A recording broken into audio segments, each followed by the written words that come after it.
full moon hung over Kinderloch territory like a watchful eye, silver light spilling across the ceremonial grounds, where 200 wolves had gathered in tense silence. Daniel Nightvale stood at the center of the ancient stone circle barefoot on cold earth, wearing the traditional robes of bonding white linen that caught the moonlight and made him look almost ethereal, almost innocent. His heart hammered against his ribs, but he kept his breathing steady. 2 years of careful diplomacy, countless midnight meetings at the border, whispered promises under stars. It all came down to this moment. The alliance ceremony that would end a decade of bloodshed between Nightvale and Kinderloch packs. The bonding that would make him and Torrin Lockwood mates before the moon goddess herself. He scanned the crowd, searching for Torrin's face among the sea of Kinderloch wolves. There, standing at the Alpha's position near the eastern altar, but something was wrong. Torrin wasn't wearing ceremonial robes. He wore battle leathers, dark and fitted the kind Alphas wore when passing judgment. Unease prickled along Daniel's spine. The crowd parted as Torrin walked forward, each footfall deliberate, measured. No smile touched his lips. No warmth lit those gray eyes that Daniel had memorized in 100 stolen moments. Just cold, hard distance. "Bring the evidence," Torrin said. His voice carried across the ceremonial grounds like a blade sliding from its sheath. Daniel's breath caught. "Evidence? What evidence?" Two Kinderloch guards emerged from the crowd, dragging something between them. They threw it at Daniel's feet, a leather collar stained dark with what could only be blood. The kind rogues wore. The kind that marked wolves who'd rejected pack law, who killed without honor, who answered to no alpha. Daniel stared at it, confusion flooding his system faster than adrenaline. "That was found in your quarters 3 days ago," Torrin said. His voice remained level, controlled, but underneath Daniel detected something else, something that made warning bells sound in his head.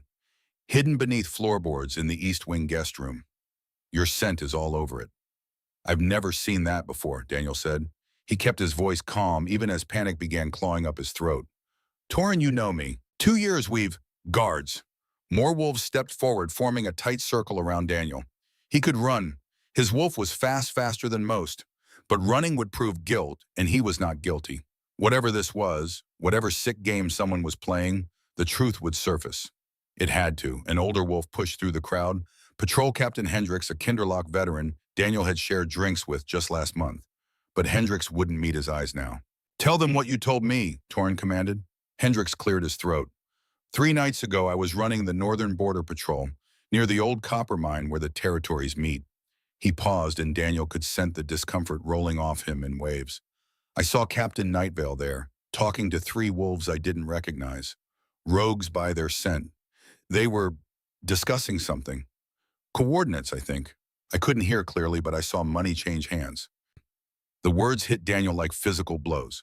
3 nights ago, he'd been at Nightvale territory reviewing supply routes with his father. 30 witnesses could confirm it. "That's impossible," Daniel said. "I was home 3 nights ago. My father can verify nothing," a female voice cut in. Daniel's stomach dropped as Rella Crane stepped into the circle. She moved with quiet grace, her dark hair woven with moonflower, the traditional mark of an oracle blessed by the moon goddess. For 2 years, she'd served as Kinderloch's seer, predicting everything from weather patterns to rogue attacks with unsettling accuracy. The pack treated her word as divine law. She shouldn't be here. This was a bonding ceremony, not a trial. Oracles only appeared when the moon goddess herself had something to reveal. "The goddess has shown me troubling visions," Rella said softly. She turned to address the crowd, her voice carrying despite its gentle tone. "For months I've seen a cloaked wolf in my dreams, standing over bodies of Kinderloch fallen, laughing as blood soaked into our territory. I could never see the face. The goddess kept it hidden, perhaps to test our faith, perhaps to give the guilty a chance at redemption." She turned those dark eyes on Daniel, and he caught something in her, sensed satisfaction, carefully masked beneath false sorrow. "But last night, during the blood moon meditation, the goddess revealed the truth. The cloaked wolf turned toward me, and the face I saw..." She paused, letting the tension build. "Was Daniel Nightvale." The crowd erupted. Snarls, gasps, howls of outrage. Daniel stood frozen, struggling to process what was happening. This couldn't be real. Oracles didn't lie. The moon goddess would strike them down where they stood. Every wolf knew this. It was foundational law, as old as the packs themselves. But Daniel's gift, the rare ability to read scent beyond what normal wolves could detect, picked up something the others missed. Rella's pheromones told a different story than her words. No divine conviction, no righteous sorrow. just cold calculation and barely suppressed triumph. Torn! Daniel locked eyes with the man he'd planned to bond with, the man he'd fallen for across enemy lines, across pack rivalry, across every obstacle. You know me. You know I would never. Torrin's hand moved faster than thought, the slap connecting with Daniel's cheek hard enough to snap his head sideways. The sharp crack of flesh on flesh silenced the crowd instantly. Daniel's face burned, not from pain he'd taken worse in training, but from the soul-deep wrongness of Torrin's hand raised against him in violence. In all their time together, even when they disagreed, even when pack tensions ran high, Torrin had never struck him, had barely raised his voice. "Don't speak of what we had," Torrin said, and his voice cracked just slightly on the last word. "You destroyed it when you chose betrayal over bond." The mate bond between them pulsed with agony. Daniel could feel Torrin's pain matching his own, the connection screaming in protest at what was happening. But beneath the pain, his analytical mind, the one that had made him Night Vale's primary strategist despite his youth, began working. He focused on scent, reading the gift inherited from his father's bloodline. Only 1 in 1,000 wolves had it, the ability to read emotional truth in pheromone signatures. Most wolves could detect basic emotions, fear, arousal, aggression. Daniel could read layers, lies, hidden intent, the subtle chemical markers that exposed what words tried to hide. Torrin's scent told a more complex story than his words. Yes, there was fury there, hot and bright. But underneath, threaded through like veins of silver in the stone doubt, grief, and something that smelled like regret. Torrin felt it too. Daniel could see it in the way his jaw clenched, the way his fingers curled into fists at his sides. Whatever had brought them to this moment, whatever lies had poisoned Torrin's mind, some part of him still knew the truth. But that part wasn't strong enough to stop what came next. By pack law, in the evidence presented, Torrin said, his alpha voice resonating across the ceremonial grounds, "I find Daniel Night Vale guilty of conspiracy with rogues, of orchestrating attacks against Kinderlock Pack, and of betraying the sacred bond we were meant to share." No, this wasn't happening. But running would confirm their lies. Fighting would give them excuse for immediate execution. His only chance was the truth, and the truth would surface. Eventually. It had to. "The sentence," Torrin continued, and now his voice did break just for a heartbeat, "is stripping of wolf and exile to rogue lands." The crowd's reaction was immediate and visceral. Some howled approval. Others fell silent, recognizing the cruelty of the punishment. Death would be mercy compared to stripping. To have your wolf torn from your soul, to be severed from the very essence that made you whole and then cast into wilderness where you couldn't survive without the strength and healing that wolf provided. It was torture. Extended, agonizing torture. "Torrin, please." Daniel heard the pleading in his own voice and hated it, but desperation overwhelmed pride. "Just listen to me. Give me a chance to—" "I gave you every chance," Torrin said. He turned away, unable to hold Daniel's gaze. "I ignored the warnings.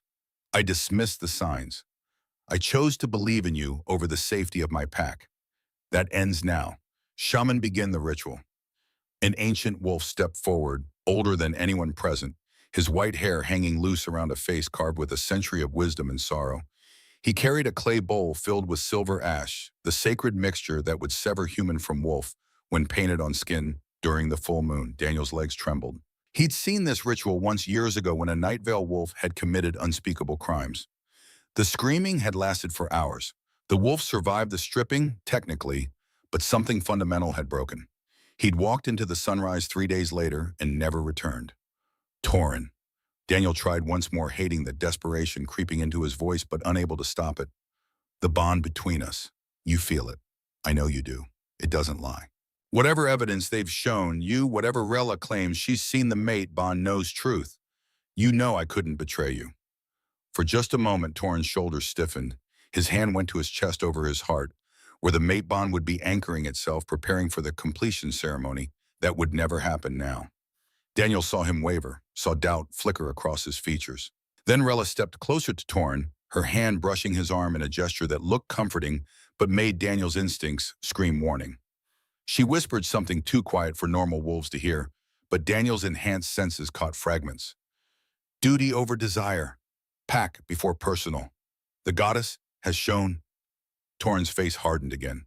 The moment of doubt passed. "Hold him," he commanded. 4 guards seized Daniel's arms. He didn't fight. What would be the point?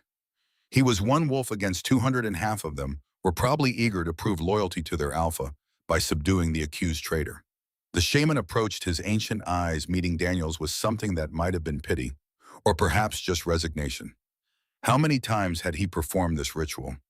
How many wolves had screamed under his hands? "I'm sorry, young one," the shaman said quietly. "If there is innocence in your heart, may the goddess see it and grant you peace." He dipped 2 fingers into the silver ash.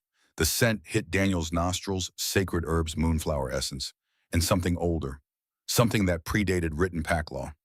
Every instinct he possessed recoiled in terror. The first touch of ash on his forehead felt like ice and fire simultaneously. Daniel gasped, his body going rigid. The shaman drew a symbol, ancient pact script that Daniel couldn't read but understood on a primal level.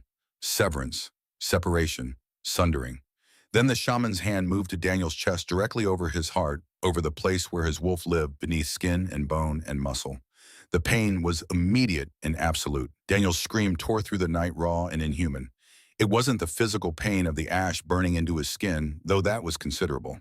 It was his wolf being ripped away from his soul, the part of him that had been there since birth, the part that made him whole, the part that was as fundamental to his existence as his heartbeat or his breath being torn out by the roots. His wolf fought.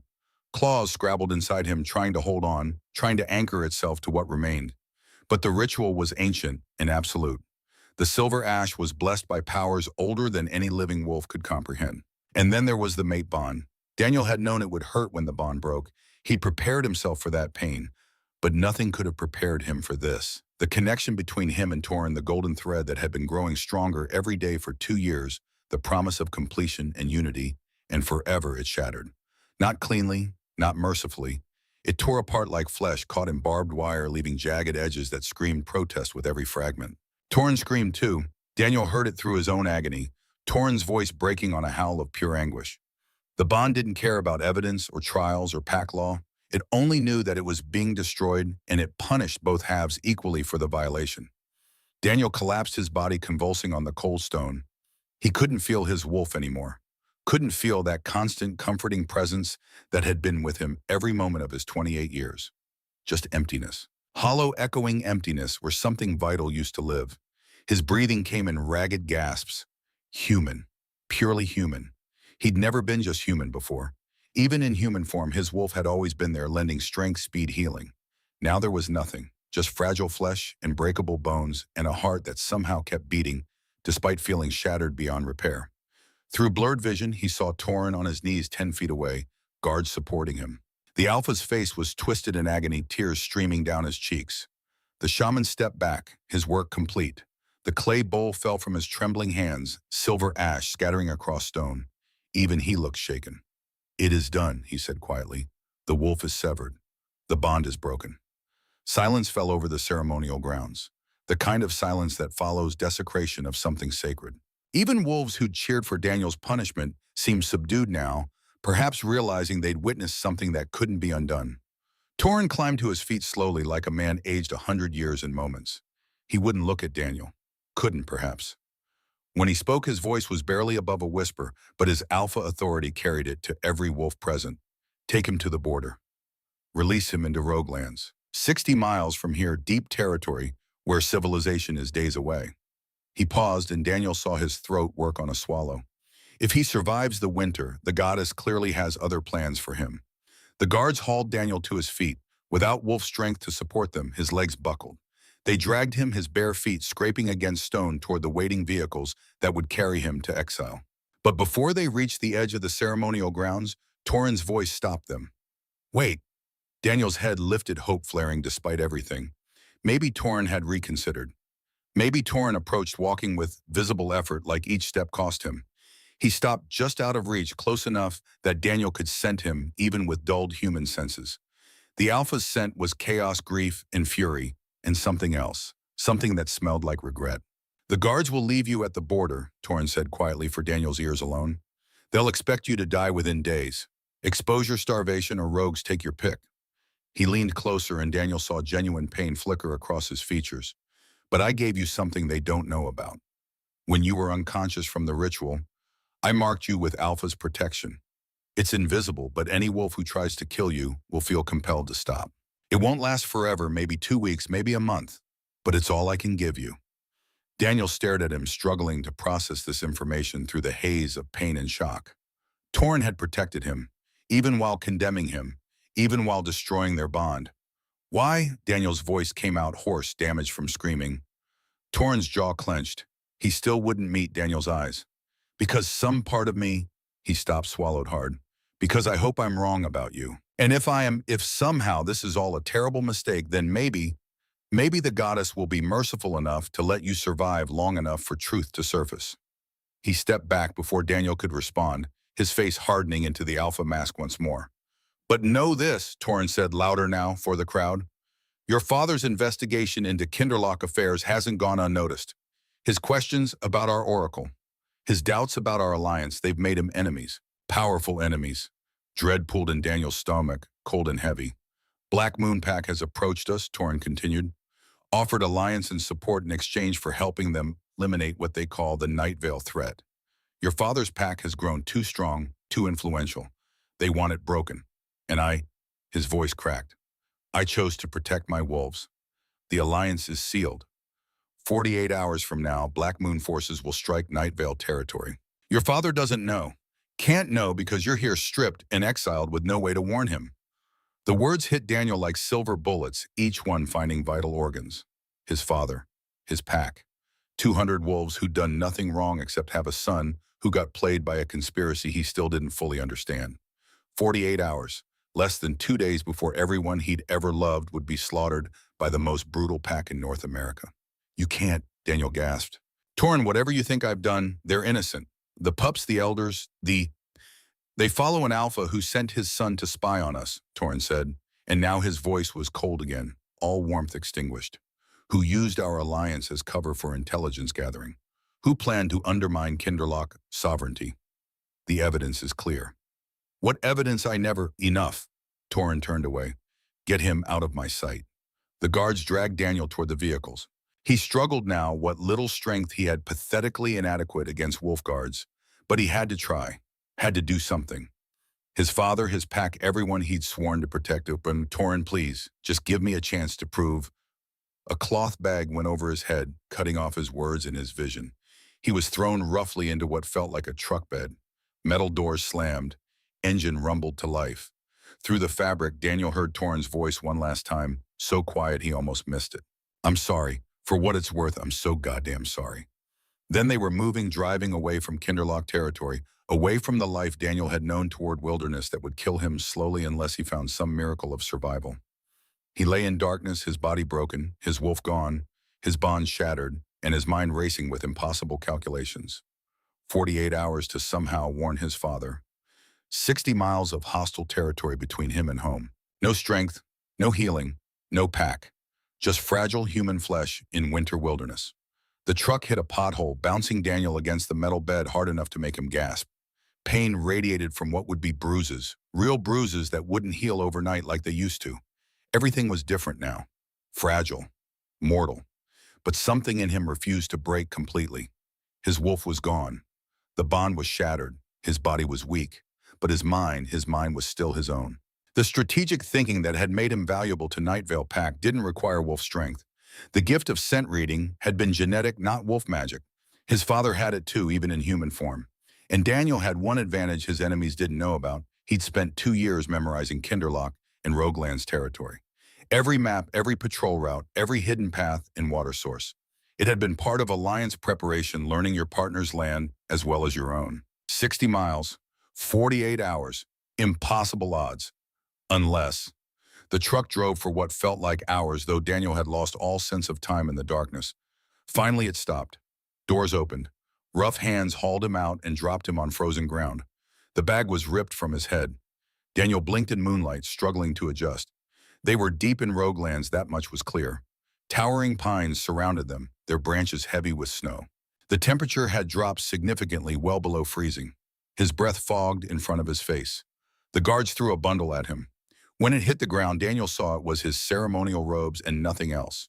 No coat, no boots, no supplies. Just thin linen designed for a bonding ceremony that would never happen. 60 miles south is the nearest human settlement, one guard said. He almost sounded regretful. Though you'll never make it that far. Too cold, too remote. Rogues patrol this area regularly, and they don't take kindly to lone wolves. Well, he grimaced, lone humans now, even less kindly to those. The other guard stepped forward, dropping a small canteen at Daniel's feet. Against orders, he muttered. But no one deserves to die of thirst. May the goddess have mercy on you, whatever you have done.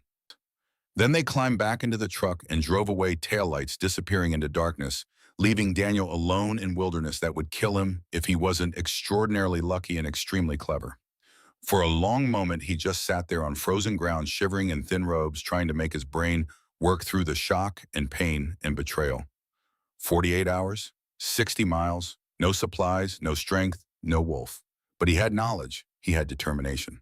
And he had something burning in his chest that was either hypothermia or pure distilled rage at the injustice of it all. Rella Crane had orchestrated this. Daniel didn't know why, but her scent had told the truth her words tried to hide. She'd played them all torn, most of all.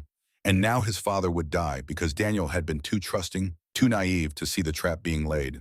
Daniel pulled the ceremonial robes around his shaking body and forced himself to stand. His legs trembled, but they held. He looked up at the moon, that same silver eye that had witnessed his destruction. Somewhere out there, 60 miles away, his father slept peacefully, believing his son was cementing an alliance that would bring peace. He had 48 hours to prove everyone wrong. 48 hours to survive impossible wilderness. 48 hours to warn his pack. And if he somehow managed all that, he would spend the rest of his life hunting down the truth about Rella Crane and making sure everyone who'd been deceived tonight understood exactly what had been done to them. Daniel started walking south, each step deliberate, despite the pain, despite the cold, despite everything. The full moon watched him go, and somewhere in the empty space where his wolf used to live, something hard and unbreakable began to form. They'd taken his wolf. They'd broken his bond. They'd destroyed his future. But they'd made one critical mistake. They'd left him alive.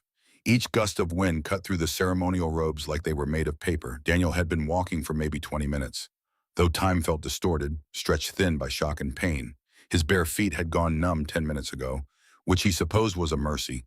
At least he couldn't feel the cuts from rocks and frozen earth anymore. He needed shelter. Needed it desperately.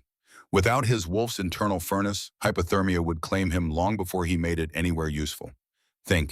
He forced himself to focus past the chattering of his teeth. 2 years of studying these territories.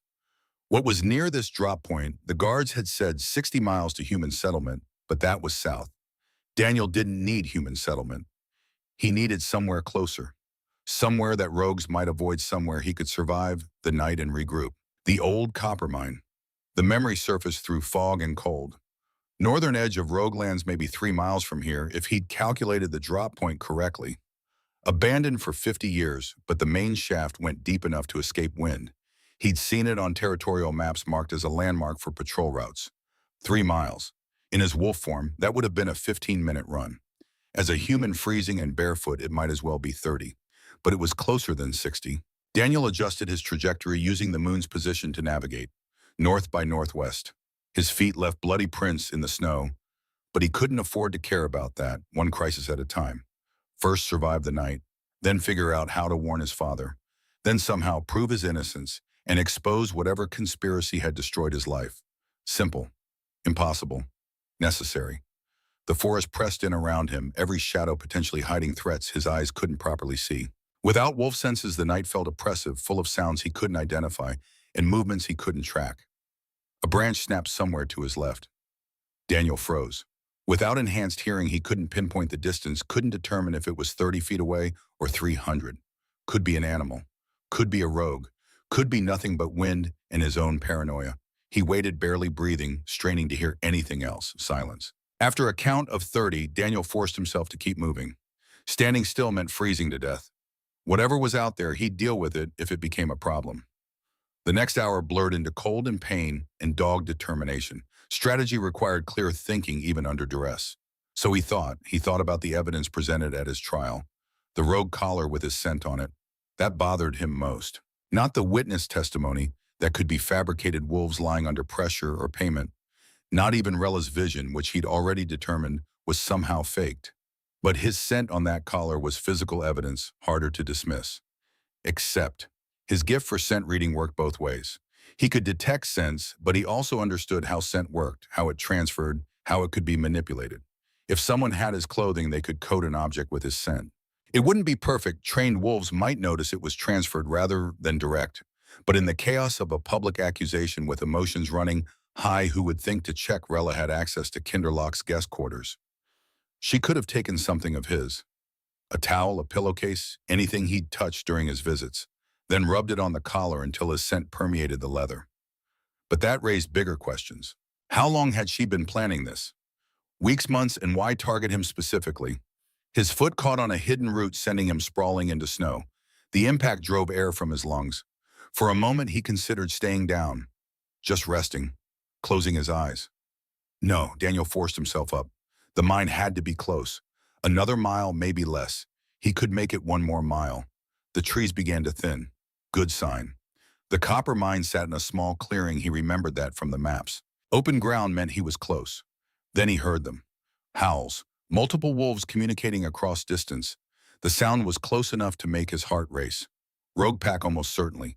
They controlled this territory, and they didn't welcome intruders. He picked up his pace despite his body's protests. The clearing appeared ahead, and yes, there the dark mouth of the mine shaft, a black hole carved into hillside. 50 yards. He could make 50 yards. The howls grew louder, closer. Daniel ran. He stumbled twice, caught himself both times through sheer determination. 20 yards. 10. He threw himself into the mine entrance, just as shadows emerged from the tree line behind him. The darkness inside was absolute. Daniel pressed himself against the rough stone wall, trying to quiet his ragged breathing, trying to hear past his own thundering heartbeat. Outside, the shadows resolved into wolves. 5 of them, maybe 6, prowling the clearing. Their eyes glowed in the moonlight, gold-green amber. Predator eyes. They'd caught his scent, he realized. Blood from his feet, fierce sweat, the lingering traces of the stripping ritual. One wolf approached the mine entrance, a massive gray with scars across its muzzle. It stopped just outside nose working, analyzing the scent trail that led directly into darkness. Daniel held his breath. The Alpha's protection mark Torn had given him, would it work on rogues? Torn had said any wolf would feel compelled to stop before killing him. But rogues answered to no pack law. They might not even recognize Alpha authority. The gray wolf took one step into the mine, then stopped. Its head cocked, confused. It took another step, then backed out, shaking its head like something was bothering it. The other wolves circled, agitated, clearly wanting to pursue, but held back by something they couldn't understand. The Alpha's protection. It was working. After several tense minutes, the pack moved on, their howls fading into distance. Daniel sagged against the wall, tension draining from his shoulders. He'd survived. For now. The mine shaft extended deep into the hillside, but Daniel didn't dare venture further without light. Instead, he felt his way along the wall until he found a spot that offered some shelter from the wind. Systems were prioritizing core temperature over extremities, pulling blood from his hands and feet to protect vital organs. He needed warmth, needed it desperately. But there was nothing to burn, no way to make fire, no supplies of any kind. Just cold stone and colder air, and his own rapidly failing body. Daniel curled into the tightest ball he could manage, wrapping the ceremonial robes around himself, and tried to remember what he knew about surviving hypothermia. Stay awake, keep blood moving. Don't let yourself drift into sleep that felt so tempting, so peaceful, so much like death. Hours passed, or maybe minutes. Time lost meaning in the dark. He thought about Torn. Couldn't help it. The mate bond was gone, but memory remained. 2 years of careful courtship across enemy lines. Secret meetings in neutral territory. Learning each other's minds before they had ever touched, because pack law forbade physical contact before formal alliance. Daniel had fallen hard. Torn was everything an alpha should be: strong, decisive, protective of his pack, but also thoughtful, willing to question tradition when it didn't serve his wolves. They talked for hours during those meetings about philosophy and strategy and dreams for a future where their packs weren't enemies. Had any of it been real? Or had Torn been playing him from the start? No. Daniel's analytical mind rejected that theory. The pain in Torn's scent when the bond broke, the tears on his face, the Alpha's protection mark given in secret, those weren't acts. Torn had believed the evidence against Daniel, believed it enough to destroy them both, which meant someone had been very, very good at manufacturing that evidence. Rella, his thoughts kept circling back to her.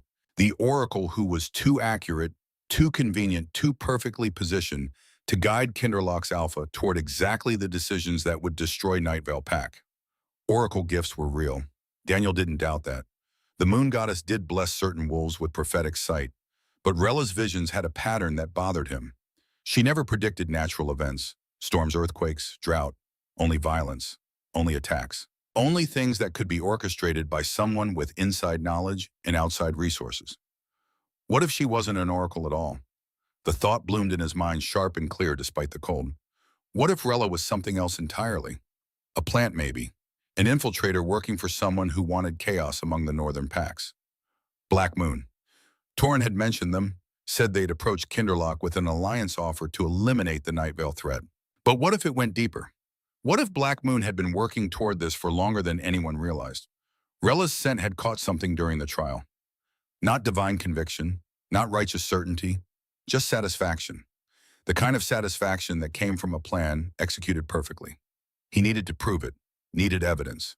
But first he needed to survive the night, and his body was losing that battle. Numbness had moved past his extremities. That was bad. That meant his core temperature was dropping to dangerous levels. He could feel his thoughts starting to scatter, logic giving way to the soft fog of hypothermia. Sleep. He just needed to sleep for a while. Rest. When he woke up, everything would be clearer. No, Daniel bit down on his tongue hard enough to draw blood. The pain shocked him back to alertness. Sleep was death. He knew that. Had to stay awake. Had to. Footsteps. The sound cut through his drifting thoughts like a knife. Someone was in the mine. Not the pad of wolf paws, but bootsteps. Human form. Coming toward him from deeper in the shaft. Daniel tried to stand, but his legs wouldn't cooperate. He pressed harder against the wall, wishing desperately for strength, for senses, for anything that might help him defend himself. A light appeared, flashlight beam cutting through darkness. Daniel squinted against the glare, raising one hand to shield his eyes. Easy pup. The voice was male, older, with the kind of authority that came from years of command. We're not here to hurt you. The beam lowered, and Daniel could make out a figure approaching. Tall, broad-shouldered, moving with the controlled grace of an experienced wolf even in human form. Behind him, more shadows. At least 3 others, maybe more. Dorian Thorne, the man said, stopping a respectful distance away. Alpha of the Forsaken, and you're Daniel Nightvale unless I miss my guess. Recently stripped, recently exiled, and currently freezing to death in my territory. Forsaken, he knew that name. Every pack knew that name. Rogues who'd been cast out not for crimes but for politics. Wolves who maintained their own code even outside pack law. Dangerous but not necessarily enemies. How, Daniel managed to force out. How do I know who you are? Dorian smiled, though there was no humor in it. Word travels fast in rogue lands. Kinderlock's alliance ceremony ended in exile and stripping. We heard howling from here, plus your scent is all over this territory. He gestured to Daniel's bloody footprints. You left quite a trail. They were rogues, Daniel said. Earlier, they left. Because I told them to. Dorian crouched down to Daniel's level, studying him with eyes that seemed to see too much. Alpha's protection mark. Interesting. Torrin Lockwood doesn't strike me as the merciful type, so that means he had doubts. Good to know. He stood and gestured to the wolves behind him. Get him up. Carefully, he's hypothermic and shock is setting in. We need to warm him slowly or we'll stop his heart. Strong hands lifted Daniel, supporting his weight when his legs buckled. Someone wrapped a thick blanket around him, real fabric, warm and soft, the first comfort he'd felt in hours. They carried him deeper into the mine where the shaft opened into what looked like a converted living space. Battery-powered lanterns hung from the walls, casting warm light over an area that had been transformed into something almost cozy. Sleeping bag supplies a small camping stove radiating blessed heat. This wasn't just a temporary shelter. This was a permanent camp. They set him down near the stove, piling more blankets on top of him. Someone pressed a metal cup into his shaking hands. Warm broth, a female voice said. Sip it slowly, your stomach won't handle more than that right now. Daniel obeyed, too exhausted to question.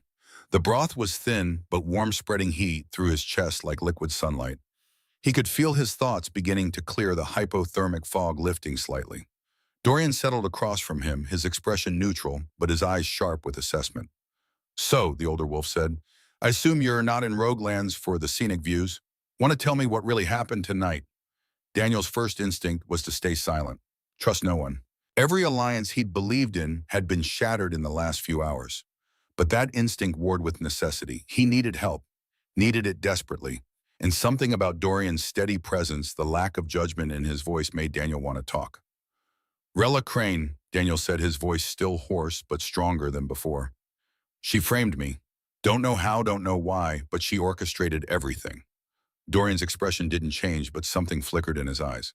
Recognition. Rella Crane, he repeated slowly. Kinderloch's oracle. The wolf who never misses a prediction.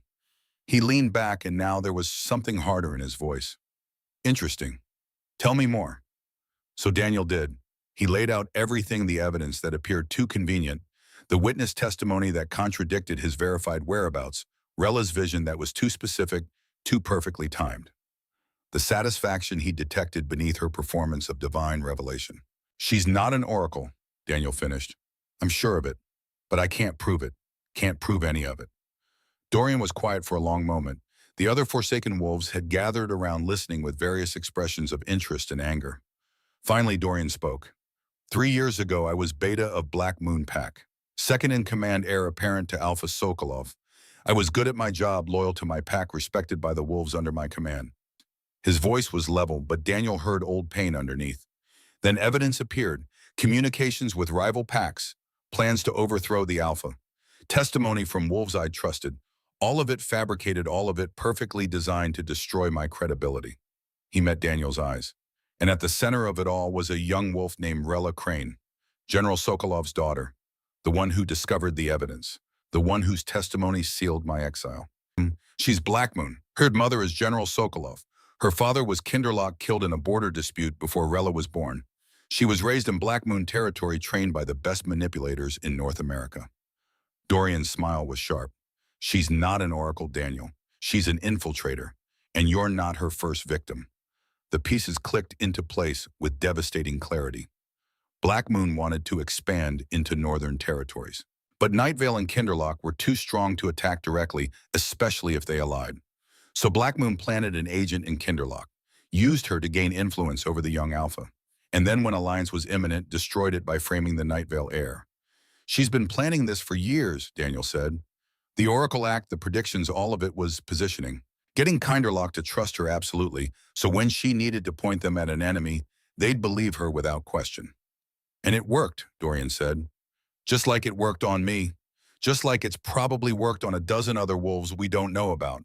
Rella and her mother are very, very good at what they do. But why? One of the other Forsaken, they spoke up, a younger wolf with auburn hair. Why go through all this? What does Black Moon gain? Territory. Daniel said, his strategic mind engaging despite exhaustion. Torin told me before exile, Black Moon offered alliance to help eliminate the Nightvale threat. They're striking my pack in, he calculated quickly, 46 hours now. When Nightvale falls, Black Moon absorbs the territory, and with Kinderloch's alliance, they become dominant force in the north. They played both sides perfectly, Dorian said. Used Rella to create the crisis, then positioned themselves as the solution. Classic strategy. Daniel forced himself to focus past the horror of understanding. I have to warn my father. 46 hours. He doesn't know Black Moon is coming. Doesn't know Kinderloch broke alliance. His whole pack will be... He tried to stand. His legs gave out immediately. Dorian caught him before he hit the ground. Easy. You're hypothermic, exhausted, and human. You're not going anywhere in the next few hours. I don't have hours. Desperation clawed at Daniel's throat. My father, my pack, will die if you kill yourself trying to reach them tonight, Dorian said firmly. Your pack is 40 miles from here. In your condition, you wouldn't make it 5 miles. You need rest, warmth, and a better plan than suicide by exposure. Then what? Daniel's voice broke. I just let them die. No, Dorian's grip on his shoulders was steady grounding. You let us help you. That's what the Forsaken do. We help wolves who've been destroyed by the same enemy. And Rella Crane has been our enemy for a very long time. He gestured to the others. We've been tracking Black Moon movements for 3 years, waiting for a chance to prove what they've done. You just gave us that chance. How I have no evidence, no proof, just my word against an oracle's. You have something better. Dorian's smile was sharp. You have me, a witness who can testify to Rella's pattern of deception. You have the Forsaken who've spent years documenting Black Moon's infiltration tactics. And you have 46 hours to get that evidence to your father before Black Moon strikes. 40 miles, human, can't shift, can't run, can barely walk. Which is why you won't be alone. Dorian stood. My wolves will help you reach Nightvale. We'll travel as wolves while you ride. We can cover 40 miles in 6 hours if we push hard. That gives you time to rest, recover enough strength to function when you arrive. Hope flickered in Daniel's chest, fragile but real. Why would you help me? You don't know me, don't owe me anything. Because Rella destroyed my life the same way she destroyed yours, Dorian said simply. Because Black Moon has been spreading poison for too long. And because maybe, just maybe, if we work together, we can expose them before they destroy anyone else. He offered his hand. Daniel took it, let Dorian pull him to his feet. Rest now, Dorian ordered. 4 hours, then we move. I'll have scouts monitor the situation, make sure Black Moon hasn't accelerated their timeline. But you need sleep, Daniel, real sleep. You're no good to anyone dead. They set him up in a corner with actual sleeping bags and thermal blankets. Someone brought more broth, then soup with actual substance. His stomach rebelled at first, unused to processing food without wolf metabolism, but he forced it down. He'd need every bit of strength. As he lay there, warmth finally seeping back into his bones, Daniel's mind wouldn't stop working. Rella had been in Kinderloch for at least 2 years, maybe longer. How many decisions had she influenced? How many visions had steered Torn toward outcomes that benefited Black Moon? And Torn himself, God's Torn, the pain in his eyes when the bond broke. The Alpha's protection mark given in secret. He'd believed he was doing the right thing, believed he was protecting his pack from a traitor. Rella had played him perfectly. Used his grief over his parents' death, his desperate need to be a worthy Alpha, his fear of making the wrong choice. She'd manipulated him like a master puppeteer, and Torn never saw the strings. Neither had Daniel, if he was honest. He'd sensed something off about Rella, but he'd dismissed it. Told himself he was being paranoid. After all, Oracle gifts were sacred. Moon Goddess blessed wolves didn't lie. Except Rella had never been blessed by anything except her own cunning and her mother's ruthless training. Daniel's eyes grew heavy. His body was shutting down, demanding rest it desperately needed. He tried to fight it, but exhaustion won. His last conscious thought was of his father. 46 hours. Please let it be enough time. Then sleep claimed him, dreamless and absolute. Daniel woke to someone shaking his shoulder, gentle but insistent. His eyes opened to lantern light and Dorian's face hovering above him. Time to move, the older wolf said quietly. You've had 3 hours.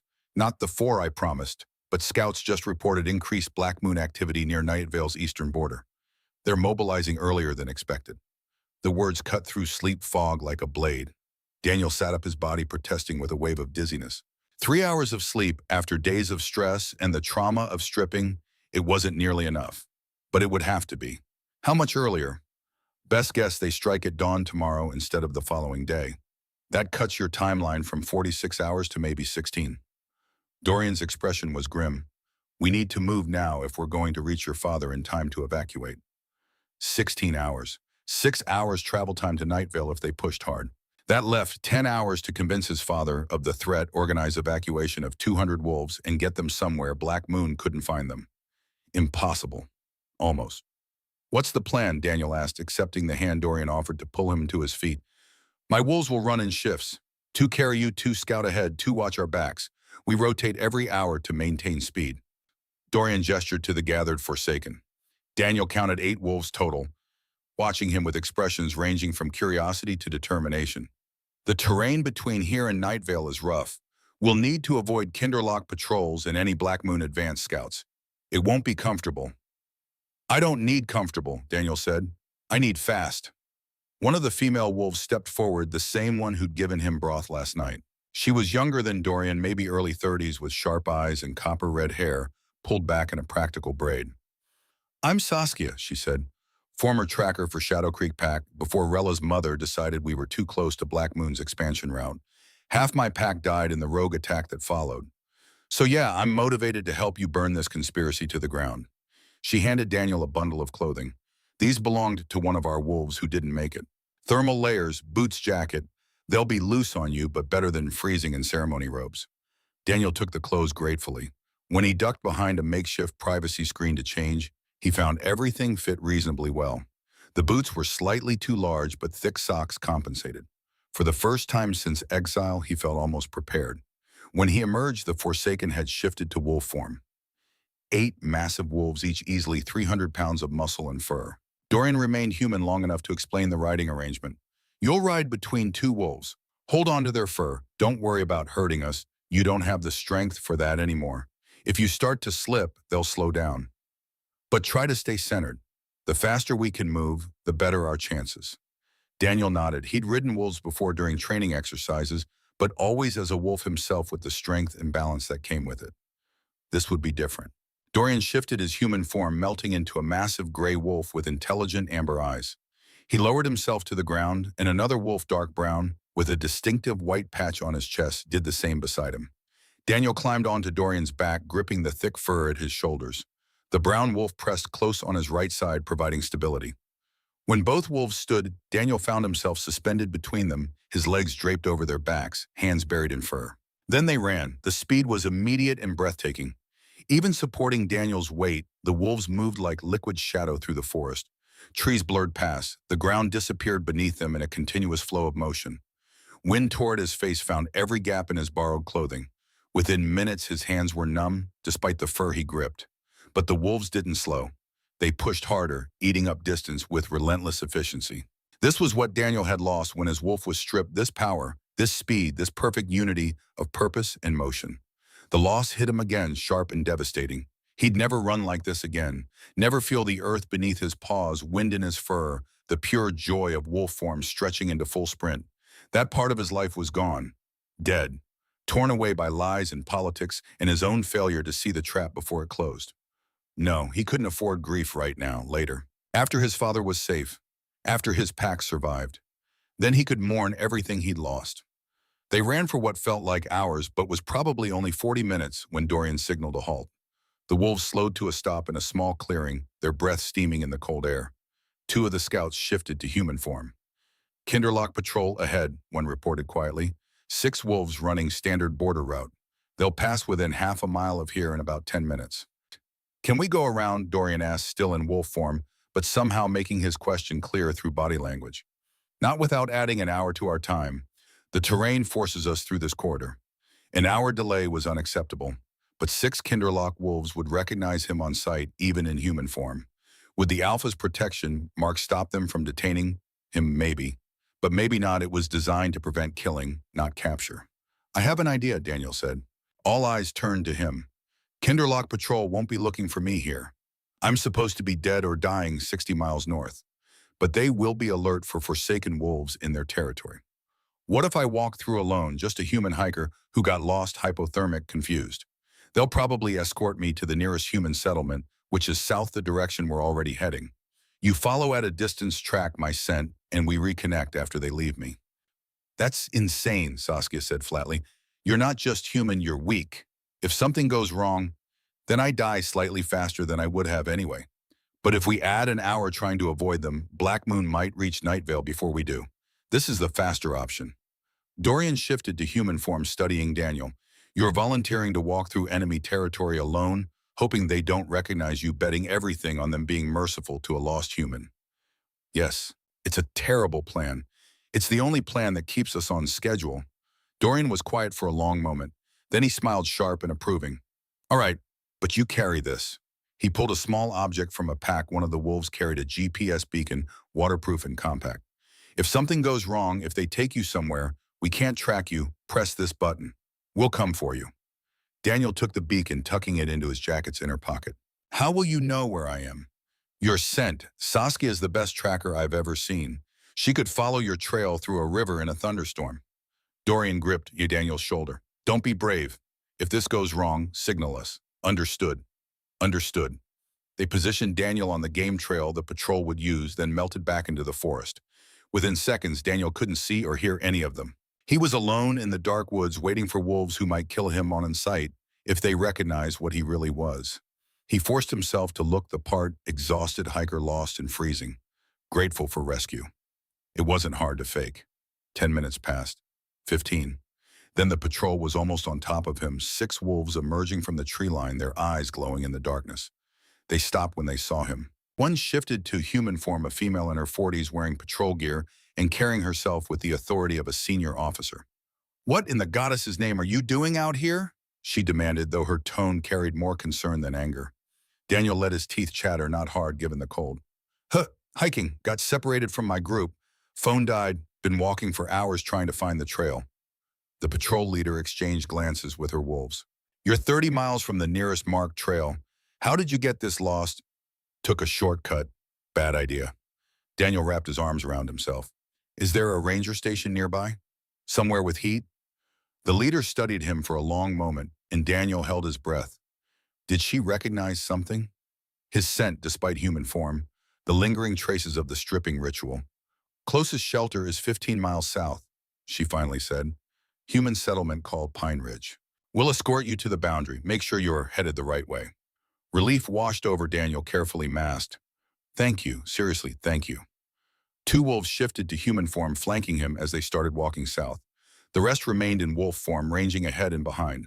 Professional patrol formation. They were taking his safety seriously, which was both helpful and slightly guilt-inducing. These wolves thought they were rescuing a lost hiker. They had no idea they were helping the wolf their alpha had just exiled. They walked for over an hour, covering ground much slower than the Forsaken could have run, but still making decent progress. The patrol leader, she'd introduced herself as Captain Morris, tried making conversation. You said you were with a group. They didn't notice you were missing. College friends, weekend trip. I wandered off to take photos, lost track of time. The lie came easily. Daniel had always been good at tactical deception when necessary. They probably noticed by now, probably called search and rescue. Probably, Morris agreed, though her tone suggested she found the story questionable. But she didn't push, just kept them moving south toward the human settlement Daniel had no intention of actually reaching. They were maybe 10 miles from Nightvale territory when one of the wolves ahead suddenly stopped, hackles rising. The others immediately went on alert, forming a protective circle around Daniel and the human-formed wolves. What is it? Morris demanded. The wolf-shifted young male, barely 20. Sent ahead. Multiple wolves, not ours. Morris's expression hardened. Black Moon. Can't tell from this distance, but they're moving fast, headed toward Nightvale border. Black Moon scouts, almost certainly. Moving faster than expected, which meant the attack timeline might be even shorter than Dorian's estimate. We need to report this, Morris said. She turned to Daniel. Sorry, but we have to move faster than you can keep up. Can you handle the last few miles alone? Just keep heading south. You'll hit the main road. I'll manage, Daniel said, trying to hide his relief. Thank you for the help. Morris nodded, already shifting back to wolf form. Within seconds, the patrol was gone, racing north to report the Black Moon activity to Kinderlock Command. Daniel stood alone on the trail for exactly 30 seconds before Dorian emerged from the tree line, already human. Good performance, the older wolf said. Very convincing, hypothermic hiker. Did you hear what the patrol said? Black Moon scouts near Nightvale border. They're moving up their timeline. We heard. Saskia appeared beside Dorian, concern etched on her features. Which means we're out of time for subtlety. We need to reach your father now, and we need to do it loud enough that Black Moon knows their surprise attack just failed. What do you mean? Dorian's smile was sharp and dangerous. I mean, we're about to do something very, very stupid. We're going to walk right up to Nightvale's front gate, announce that Black Moon is coming, and dare them to ignore us. They'll think it's a trap. Forsaken wolves showing up with intelligence about an imminent attack. My father will assume you're part of it. Not if you're with us. Dorian met his eyes. You're Alpha Marcus's son. Stripped, exiled, but still his blood. He'll listen to you even if he doesn't trust us. Daniel wanted to believe that. Wanted to think his father would look past his exile, past the apparent evidence of treason, and hear the truth. But he'd also thought Torin would never believe he was a traitor, and look how that had turned out. He might kill me on sight. He might, but he also might not. And right now, that chance is the only one your pack has. The Forsaken gathered around them, 8 wolves and Daniel. They looked at him with expectation, waiting for his decision. His plan, his leadership, despite being the youngest, the weakest, the only one who couldn't shift. And Daniel realized something that should have been obvious from the start. This wasn't just about warning his father anymore. This was about exposing Rella's conspiracy, about proving to everyone, Nightvale, Kinderlock, every pack in the region, that Black Moon had been manipulating them all. All right, but we do this smart, not just loud, strategic. We make sure everyone sees us coming, everyone hears what we have to say, and we do it in a way that Rella can't spin into another deception. Wow, how so? Saskia asked. Daniel's strategic training kicked into full gear. Black Moon is counting on surprise. Take that away, they lose their biggest advantage. So we don't just warn Nightvale, we broadcast it. Every pack in range. Make it impossible for Black Moon to deny they were planning an unprovoked attack. Pack emergency network, Dorian said, understanding gleaming in his eyes. There's a system for alerting allied packs about rogue attacks, natural disasters, immediate threats. Exactly. It uses radio frequencies that every pack monitors. If we can access Night Vale's transmitter, we announce Black Moon's attack to everyone simultaneously. They can't attack if the whole region knows they're coming. It would be suicide. It would also expose Rella's manipulation, Saskia added, because how would Forsaken Wolves know about a secret Black Moon operation unless someone in Kinderloch was feeding them information? It forces questions, creates doubt, which is all we need to start unraveling her conspiracy. Dorian nodded slowly. It's risky. Your father would have to trust you enough to let you near the transmitter, and we'd be painting a target on our backs for Black Moon retaliation. We already have that target, Daniel pointed out. At least this way, we're taking the fight to them instead of waiting to be hunted down. The Forsaken exchanged glances, some uncertain, some clearly ready for a fight. Finally, Dorian shifted to wolf form and lowered himself to the ground. Then let's go make some noise, his body language said clearly. Daniel climbed onto his back, and they ran. The last stretch to Night Vale territory passed in a blur of speed and cold and desperate urgency. Daniel's muscles trembled. His grip on Dorian's fur kept slipping. His thoughts wanted to drift into fog despite the adrenaline. He needed food, real rest, medical attention. But there was no time. There was never enough time. Focus. Later. One crisis at a time. They crossed into Night Vale territory just as the first hints of dawn touched the eastern horizon. The Forsaken didn't slow, didn't try to hide their presence. They ran straight down the main access road toward the pack's central compound, making enough noise to wake every wolf within 5 miles. Which was exactly the point. Night Vale guards intercepted them, half a mile from the compound, 20 wolves in defensive formation, weapons ready. The Forsaken skidded to a halt, and Daniel slid off Dorian's back, his legs barely supporting his weight. The guards recognized him immediately. Daniel saw it in their shocked expressions, heard it in the sharp intake of breath from the lead guard. Daniel. The guard was Thomas, a wolf Daniel had trained with since childhood. But we heard you were exiled. Stripped. Yeah. Daniel forced himself to stand straight despite exhaustion. But I'm here with information about an imminent attack. I need to see my father, now. Alpha Marcus ordered us to detain you on sight if you returned. He said, I know what he said, I know what he thinks I did, but Black Moon is going to attack this compound within hours, maybe less. And if you waste time following protocol while they mobilize, everyone in this pack dies. So take me to my father or shoot me now, but decide fast because we're out of time. Thomas hesitated for only a second, then he shifted to human form and grabbed a radio from his belt. Alpha, this is Perimeter Guard. Your son just arrived with 8 Forsaken Wolves. He claims Black Moon is about to attack. Orders, static. Then a voice Daniel had grown up hearing, had respected and loved, and tried so hard to make proud. Bring him to my office, under guard. The Forsaken stay outside the compound. Sir, he says it's urgent. Now, Thomas. The finality in his father's voice made Daniel's chest tight, but at least he'd get a chance to speak. That was more than he'd dared hope for. Dorian shifted to human form. We'll wait here. You have 30 minutes before I assume you're in danger and we come in loud. Make them count. Daniel nodded and let Thomas escort him toward the compound, 4 guards flanking them with weapons drawn. Not pointing at him, but ready. They thought he was a threat. His own pack wolves he'd grown up with thought he might be dangerous.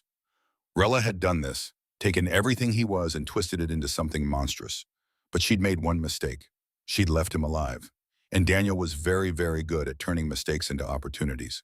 The Alpha's office was in the main building, 3rd floor windows overlooking the compound.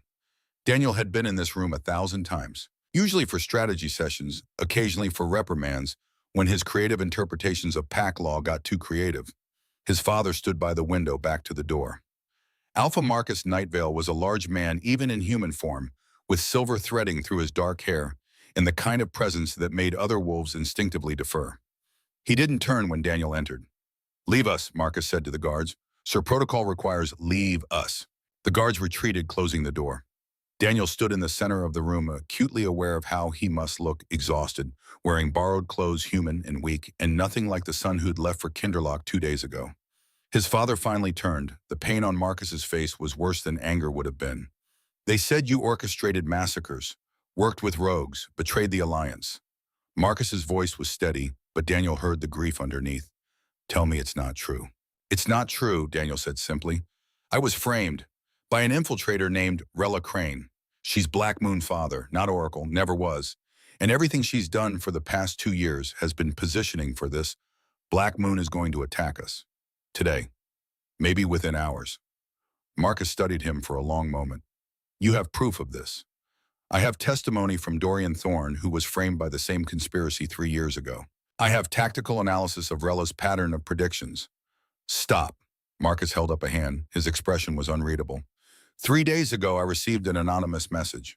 Someone in Kinderloch, I don't know who sent me a tip, said to watch Rella closely, said she wasn't what she claimed. Daniel's chest tightened. What? So I had our intelligence wolves do quiet research. Marcus walked to his desk, pulled out a folder. Rella Crane's background doesn't hold up under scrutiny. Her mother's identity was always vague. Birth records are inconsistent. And her oracle visions, I had analysts review every prediction she's made in 2 years. He handed the folder to Daniel. You're right. She only predicts violence. Never weather, never illness, never natural events. Just things that could be orchestrated. And the timing is always convenient. Always when Kinderloch needed guidance toward a specific decision. Daniel stared at the analysis in his hands. Spreadsheets, timeline correlations, pattern recognition. His father had been investigating Rella for days. Why didn't you tell me? Because I had no proof, just suspicion. And accusing an oracle without evidence would have destroyed our alliance with Kinderloch before it began. Marcus's jaw clenched.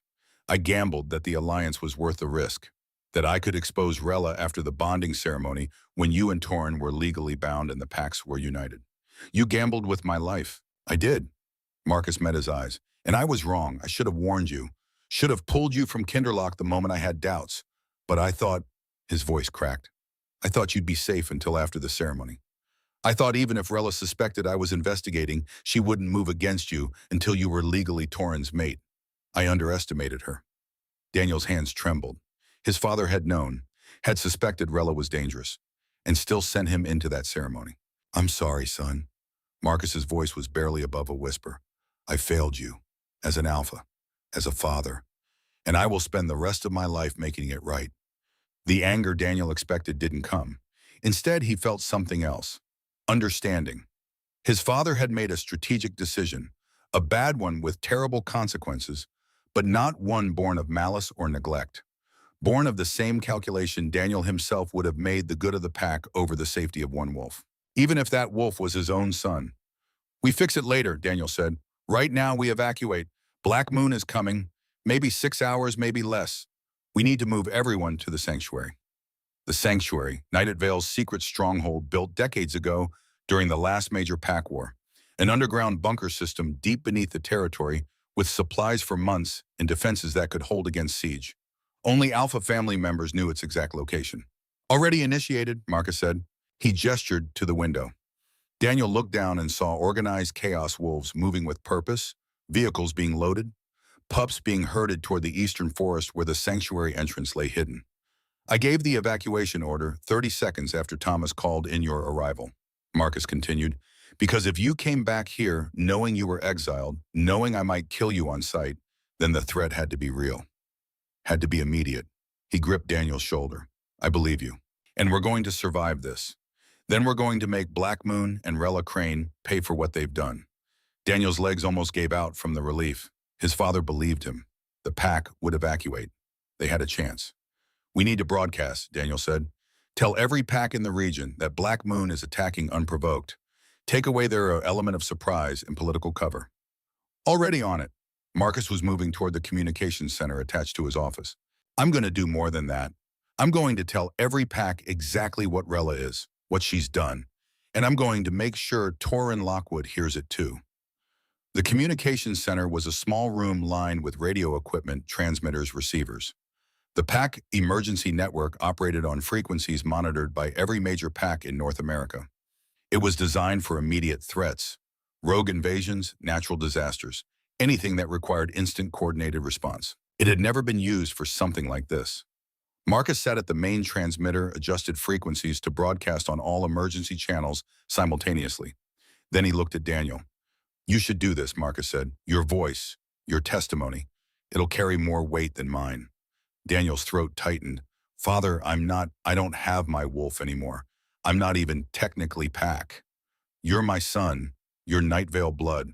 And you're the wolf who survived Rella Crane's conspiracy and lived to expose it. Marcus stood, gestured to the chair. Tell them the truth. All of it. Daniel sat. His hands found the microphone surprisingly steady despite everything. Marcus activated the transmitter. You're live on all emergency frequencies. Every pack in a 1,000-mile radius is hearing this. Daniel took a breath. Then he spoke. This is Daniel Nightvale, son of Alpha Marcus Nightvale, broadcasting on pack emergency frequency. 2 days ago, I was exiled from Kinderloch territory on charges of treason.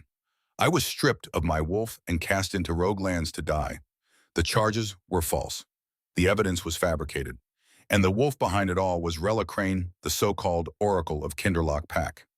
He paused, letting that sink in across hundreds of territories, thousands of wolves listening. Rella Crane is not an oracle, she's an infiltrator. Her mother is General Sokolov of Black Moon Pack. For the past 3 years, she's been systematically destroying packs that Black Moon wants to absorb. She frames loyal wolves, creates false evidence, and uses her claimed oracle status to manipulate alphas into making decisions that serve Black Moon's expansion. Daniel's voice grew stronger, clearer. Right now, Black Moon forces are mobilizing to attack Nightvale Pack. They're counting on surprise. They're counting on political cover from their alliance with Kinderloch. But I'm here to tell every pack listening, this attack is unprovoked. It's based on lies. And if you let Black Moon succeed, your pack will be next. He leaned closer to the microphone. To Alpha Torin Lockwood of Kinderloch Pack. You were manipulated. The evidence against me was planted. The witness testimony was coerced or fabricated. Rella Crane used your grief, your sense of duty, your desire to protect your pack, and she turned it into a weapon against both of us. Check her background. Question her visions. Look at the pattern of her predictions. And ask yourself, how many of your decisions in the past 2 years were truly yours and how many were hers? To every pack in hearing range, Black Moon is coming. Maybe not today, maybe not tomorrow, but they're coming, and they're using infiltrators like Rella to pave the way. Watch for wolves who claim to see the future but only predict violence. Watch for evidence that appears too convenient. Watch for advisors who always push toward the same conclusion. Because that's how they operate, that's how they win. He took a breath. Nightvale Pack is evacuating to secure location. We will survive this attack. And when we do, we're going to expose every Black Moon infiltrator in every pack they've touched. This is Daniel Nightvale signing off.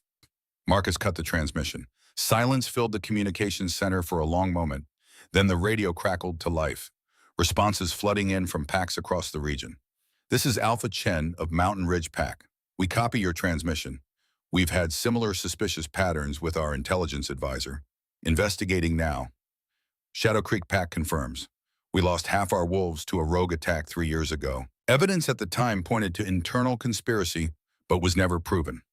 Requesting Nightvale share all intelligence on Black Moon infiltration. Kinderloch Pack. The voice was Torrens, strained tight, barely controlled. Stand by. Then nothing. The channel went silent. Daniel and Marcus exchanged glances. He's either going to arrest Rella or kill her, Marcus said. Question is which? Before Daniel could respond, the compound alarm blared.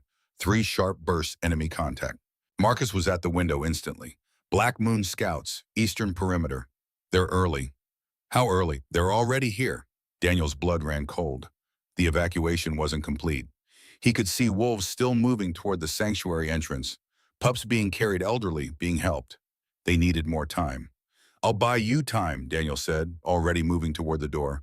You're human. You'll die in seconds. I have Dorian and 8 forsaken wolves outside your perimeter. And I have a plan. Daniel met his father's eyes. Trust me, just get everyone into the sanctuary. I'll make sure Black Moon doesn't follow. He didn't wait for permission. Just ran. Daniel burst out of the main building to control chaos. Nightvale warriors forming defensive lines, civilians being rushed toward the sanctuary, and on the eastern perimeter, Black Moon scouts. Dozens of them probing defenses, testing response times. This wasn't a full assault, not yet. This was reconnaissance. Black Moon wanted to confirm Nightvale's strength before committing their main force, which meant Daniel had maybe an hour, maybe less.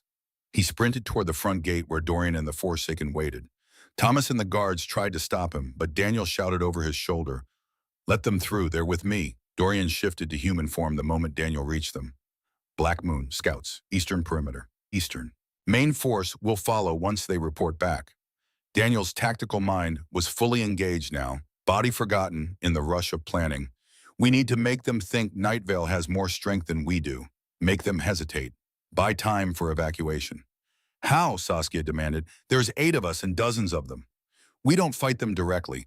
We make them paranoid. Your wolves know Black Moon tactics better than anyone. What scares them? What makes them cautious? Dorian's smile was sharp. Traps. Black Moon is aggressive, but they're not stupid. If they think an area is trapped, they'll pull back and regroup, wait for specialists. Then we give them traps. Or the appearance of traps. Saskia, you said you're a tracker. Can you make it look like this entire compound is rigged with silver wire snares? False trails, disturbed earth, the scent of silver oil. I can make it look like a death maze, but we'd need supplies, armory, 3rd building. Daniel pointed. Thomas, get her access. Everything she needs. Thomas hesitated. Sir, I'm not sure I have authority to. I'm Alpha's son giving you a direct order. Move. Thomas ran. Daniel turned to the other Forsaken. Rest of you, I need harassment tactics. Hit and run. Never let them see your numbers. Make them think there's 20 of you instead of 7. Keep them off balance. Keep them reporting back that something's wrong. What about you? Dorian asked. I'm going to make a call that might get me killed. Daniel was already moving toward the communications center. But if it works, we might not need to fight at all. He ran back inside, took the stairs 3 at a time, burst into the communications center where his father was coordinating evacuation. I need the transmitter again. Private channel, Kinderlock frequency. Marcus's eyes widened. You're calling Torrin.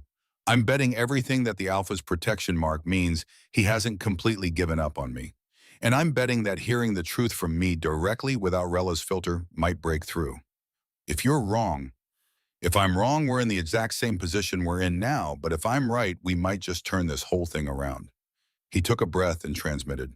Kinderlock Command, this is Daniel Nightvale requesting direct communication with Alpha Torrin Lockwood. Private channel, it's urgent. Static. Then, this channel is not authorized for override. Torrin's voice cut through. Give him to me. A click. Then silence except for breathing on the other end of the connection. Torrin, Daniel said quietly, I know you're listening. I know you heard my broadcast. And I know some part of you is wondering if it's true. Silence. You marked me with Alpha's protection. You could have let me die in those woods, but you gave me a chance. Why buffed out? More silence than because I hoped I was wrong. The words were barely audible, rough with emotion Daniel could hear even through the radio static. You were wrong, but not about me, about her. Rella played us both Torrin. She played Kinderlock Nightvale, probably a dozen other packs we don't even know about. And right now, Black Moon scouts are at my pack's borders preparing to slaughter everyone I love based on lies she told you. The evidence was planted. The collar with my scent, she had access to my quarters. She could have transferred my scent from my clothing. The witness checked Captain Hendrick's bank accounts. I bet you'll find a recent deposit from an unknown source. The vision Torrin think. How does an oracle predict an attack unless she knows it's coming? Unless she's the one planning it? Breathing on the other end, heavy, conflicted. I looked into her background after your broadcast. You're right, her mother is General Sokolov, and there are inconsistencies in her history, in her predictions. Daniel's pulse quickened. Where is she now? Gone, disappeared sometime between your broadcast and when I went to question her. We're tracking her, but Torrin's voice hardened. But I think she's already at Black Moon lines, probably reporting that her cover is blown. Then it's over. Black Moon will attack without her guidance, without Kinderlock's support, and a lot of wolves on both sides are going to die because of her lies. Silence stretched. Unless we stop her, together, the way we should have been working together all along. You want me to fight against Black Moon, the pack I allied with, based on your word, based on the truth, based on the fact that you know deep down that I never betrayed you, that what we had was real, even if the bond is broken. Daniel's voice dropped. Based on the fact that you're a better alpha than she manipulated you into being. The longest silence yet. Then what do you need? Relief crashed through Daniel so hard he nearly dropped the microphone. Time. We're evacuating our pack. If you can delay Black Moon's main force, make them think Kinderlock is sending reinforcements, create confusion in their command structure, we can get everyone to safety. I can do more than delay them. I can withdraw Kinderlock's support entirely, publicly, force Black Moon to either retreat or attack without the political cover they were counting on. They might attack anyway. Let them try. If Black Moon attacks Night Vale without cause, without alliance backing every pack in the region, we'll see them for what they are. Aggressors, conquerors. And I'll make damn sure every pack knows it. Daniel heard orders being shouted in the background on Torrin's end. Mobilization, movement. Daniel, Torrin said quieter now. The bond. When it broke, I felt he stopped. I'm sorry for not trusting you, for not questioning harder, for letting her turn me into someone who could hurt you. I know, we fix it later. Right now, we survive. We survive, Torrin agreed. Kinderlock out. The channel went dead. Daniel sat back. His body was screaming pain, fatigue, stress beyond what it was designed to handle. But they had a chance now. A real chance. Marcus was staring at him. Did you just broker an alliance with the Alpha who exiled you? Temporary ceasefire. We're both being manipulated by the same enemy. Enemy of my enemy and all that. You're either brilliant or insane. Why not both? An explosion rocked the compound. Marcus was at the window instantly. Black Moon just escalated. That was a distraction charge. They're testing our response to another explosion. Closer. They're creating openings for infiltration. Standard Black Moon tactics. Dorian warned me, they're not trying to overrun us. They're trying to create chaos so advanced teams can get inside and sabotage from within. Then a guard burst through the door. Alpha Black Moon forces just broke through the southern perimeter. At least 40 wolves. They're heading straight for the sanctuary entrance. If Black Moon reached the sanctuary entrance before evacuation was complete, they could trap Night Vale's civilians underground, turn a safe haven into a tomb. How many civilians still topside? Marcus demanded. Maybe 30, mostly elderly and injured who couldn't move fast enough. Get them into the main building. Fortify it. We hold here until— No, Daniel cut in. You evacuate. Get underground with the pack. I'll hold the entrance. You're human. You can't. I have 8 Forsaken wolves who are very, very motivated to hurt Black Moon. And I have tactical knowledge of this compound that Black Moon doesn't. Daniel was already moving. Trust me, Father. Just get underground and seal the entrance behind you. I'll make sure no one follows. He didn't wait for permission. Just ran. Outside chaos. Smoke from the explosions obscured vision. Night Vale warriors fought defensive actions against Black Moon advance teams. And in the distance, Daniel could see the main force approaching. Dozens of wolves moving with military precision. Dorian appeared beside him, shifted to human form. Your plan? Rella knows this compound's layout. She's been here as part of alliance negotiations. Which means Black Moon knows every major approach. Daniel pulled Dorian toward the sanctuary entrance, a reinforced door hidden behind false rock face in the eastern forest. But Rella doesn't know about the emergency escape tunnels, the ones only Alpha family uses. Escape tunnels. More like ambush tunnels. They were designed to let defenders flank attackers who found the main entrance. If we can get your wolves into those tunnels, position them at the choke points, we can turn Black Moon's advance into a killing field. Dorian's smile was predatory. Show me. They ran through smoke and combat. Behind them, the sounds of fighting intensified. Ahead, the sanctuary entrance loomed. Marcus was there ushering the last stragglers through. He saw Daniel and his expression went hard. I ordered you to. And I'm ignoring that order because I'm not packed anymore, remember? Daniel said. Get underground. Seal it.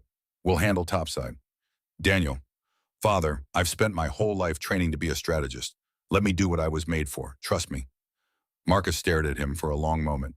Then he gripped Daniel's shoulder, pulled him into a brief, fierce embrace. You come back. However long it takes, whatever you have to do, you come back. I will. Marcus disappeared into the sanctuary. The massive door began to close, reinforced steel sliding into place with a hiss of hydraulics. And Daniel was left topside with 8 Forsaken wolves, 40 advancing Black Moon soldiers, in a plan that would either save his pack or get everyone killed. No pressure. All right, Daniel said to Dorian and the gathered Forsaken. Let me tell you about the tunnels my great-grandfather built during the last pack war. The emergency tunnels were exactly where Daniel remembered concealed entrances scattered throughout the compound, connecting to a network that ran beneath the main sanctuary approach. His great-grandfather had been paranoid about siege warfare. That paranoia was about to pay off. Saskia McHale, you take tunnel entrance 3 here. Daniel sketched in the dirt with a stick mapping quickly. It opens behind the false boulder field. When Black Moon advances past your position, you hit them from behind. Don't engage directly. Just create chaos and pull back. Hit and fade, Saskia confirmed. We're good at that. Dorian, you and four others split between tunnels 1 and 2. You're the anvil. When they're distracted by Saskia's harassment, you close the trap from the sides. What about you? Dorian asked. I'm bait. Every wolf stared at him. You're human, one of the Forsaken, a male. Daniel didn't know well, said flatly. You can't. Exactly, I'm human, weak, vulnerable. Rella will have briefed Black Moon on compound layout, but she'll also have told them I was stripped and exiled. If I appear at the sanctuary entrance, looking injured and alone, they'll go for the easy kill and walk right into your positions. That's insane, Saskia said. It's tactical misdirection. And it's our best shot. Black Moon is counting on overwhelming force and surprise. We don't have the numbers to match them. So we make them stupid. Make them overconfident. Make them think they've already won. And if they don't take the bait, then I die and you execute the ambush without me. Either way, Black Moon doesn't get into the sanctuary. He didn't wait for arguments, just moved. The compound above was burning. Not metaphorically, actual fires from Black Moon's explosives had caught on several buildings. Smoke obscured vision, which worked in Daniel's favor. He made his way to a vantage point near the sanctuary entrance, positioned himself where he'd be visible but appeared to be hiding. Then he waited. Dozens of wolves moving in formation, sweeping through the compound methodically. Professional, disciplined, dangerous. A voice rang out across the compound, amplified, commanding. Nightvale wolves, your alpha has fled underground. Your defenses are broken. Surrender now and you will be absorbed into Black Moon with honor. Resist and you will be eliminated. Daniel recognized that voice from intelligence briefings. General Sokolov, Rella's mother, the architect of this entire conspiracy. He stepped into view, deliberately stumbled, made himself look injured, desperate. Here, he shouted, making his voice crack with false fear. The alpha went this way. The entrance is... He let his words cut off as if in pain, dropped to one knee. Sold the performance. Sokolov's laugh echoed across the compound. Daniel Nightvale, the strippo wolf, the traitor.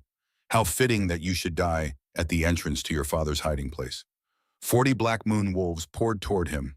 Daniel waited, counted, calculated trajectories and timing. 30 yards, 20, 10, now. Spring it, he whispered into the radio Dorian had given him. The world exploded into violence. Saskia and Mikhail burst from Tunnel 3 behind the Black Moon formation. Not attacking directly, that would be suicide. Just harassing. Silver-tipped arrows from concealed positions. Hit 3 wolves in the legs, non-fatal but crippling. Then vanished back into the tunnels before Black Moon could respond. The formation disrupted wolves turning to face the new threat. Then Dorian and his team hit from the sides. Tunnels 1 and 2 disgorged Forsaken wolves like fury itself. They struck, hard, fast, brutal, targeted the Black Moon wolves who'd turned to chase Saskia. Took down 6 before Black Moon even knew what was happening. Chaos. Beautiful tactical chaos. General Sokolov was screaming orders trying to restore formation. But Black Moon had expected overwhelming force against demoralized defenders. They hadn't expected coordinated ambush tactics from wolves who knew this terrain better than they did. Daniel dove into the nearest tunnel entrance, pulling himself underground just as a Black Moon wolf lunged for him. The wolf crashed into the false entrance, reinforced steel disguised as stone, stunned itself. Below in the tunnels, Daniel could hear the Forsaken executing the plan perfectly. Strike, fade, reposition, strike again, never giving Black Moon a clean target, never committing to extended engagement. Confusion in Black Moon ranks, wolves calling for backup. Sokolov's voice growing more frustrated. Then a new sound cut through the chaos. Howls. Dozens of them coming from the western approach. Reinforcements had Black Moon brought more soldiers than intelligence suggested. But the howls were wrong. The pattern wasn't Black Moon's call and response. Kinderlock, someone shouted above. Kinderlock pack approaching from the west. Daniel climbed back topside, desperate to see. Through the smoke, he made out wolves pouring over the western ridge. 50, 60, maybe more. And at their head, Torin. The Kinderlock Alpha crashed into Black Moon's flank like a force of nature. Not subtle, not tactical, just raw fury. Torin tore through Black Moon wolves with a savagery Daniel had never seen from him. This wasn't the controlled, measured Alpha from the ceremony. This was a wolf whose entire world had been built on lies, and he was taking it out on the wolves responsible. General Sokolov saw the trap closing. Retreat, fall back to Huerti. Too late. Nightvale warriors poured from the sanctuary entrance. They'd sealed it sure, but Marcus had been listening to everything via radio. The moment Kinderlock engaged, he'd unsealed it and brought every able warrior topside. Black Moon was surrounded, forsaken from the tunnels. Night Vale from the sanctuary, Kinderlock from the west. The battle was brutal and short. 10 minutes, maybe less. When it ended, Black Moon forces were either dead captured or fleeing back toward their territory. General Sokolov had escaped, just barely leaving half her soldiers behind. But Rella didn't escape. Daniel saw her trying to slip away through the chaos, shifting between human and wolf form to move faster. But Saskia was faster. The Forsaken tracker caught Rella at the compound's edge, brought her down hard. By the time Daniel reached them, Saskia had Rella pinned, silver knife at her throat. "Say the word," Saskia growled. "I will end her right here." "No," Daniel said, "not yet." He knelt beside Rella. The false oracle looked up at him with something between fury and fear. "It's over. Your mother is running. Kinderlock knows the truth. And every pack in the region heard my broadcast. Whatever you thought you were building, it's done." "You don't understand," Rella hissed. "Black Moon is inevitable. We've been doing this for decades. You stopped one attack. So what will rebuild? We always do." "Maybe, but this time every pack knows what to look for. Every pack knows your tactics. You've lost your greatest weapon, surprise." He stood. "Pay her to holding. She stands trial before the full pack council. Every pack that's been touched by Black Moon infiltration gets to hear her confession." Saskia hauled Rella to her feet, dragged her away. Daniel turned to survey the battlefield. Night Vale wolves helping wounded, Kinderlock and Forsaken standing in careful detente, and walking toward him through the smoke, Torin. The Kinderlock Alpha shifted to human form as he approached. He looked like he'd been through hell. Blood on his skin, exhaustion in his eyes, but something else too. Resolution. They stood facing each other for a long moment. The last time they'd been this close, Torin had been condemning Daniel to exile and death. "You came," Daniel said finally. "I did what I should have done from the start. Trusted you over evidence. Trusted the bond over logic. The bond is gone." "I know." Torin's voice was rough. "But what it represented, what we had before Rella poisoned it, that was real. And I threw it away because I was too proud to question, too afraid to doubt." He met Daniel's eyes. "I can't undo the stripping. Can't restore what I destroyed, but I can make damn sure everyone knows the truth. About you, about her, about what really happened." Daniel wanted to feel anger, wanted to rage at Torin for the injustice, for the pain, for the 2 days of hell he'd endured. But looking at Torin now, seeing the genuine remorse, the broken pieces of an alpha who'd been manipulated into destroying the one thing he'd valued most, Daniel just felt tired. "We survived. That's what matters now. We survived and we exposed her." "Daniel, later, we can talk later. Right now I need to—" His legs buckled. Torin caught him before he hit the ground. "You're at your limit. More than your limit.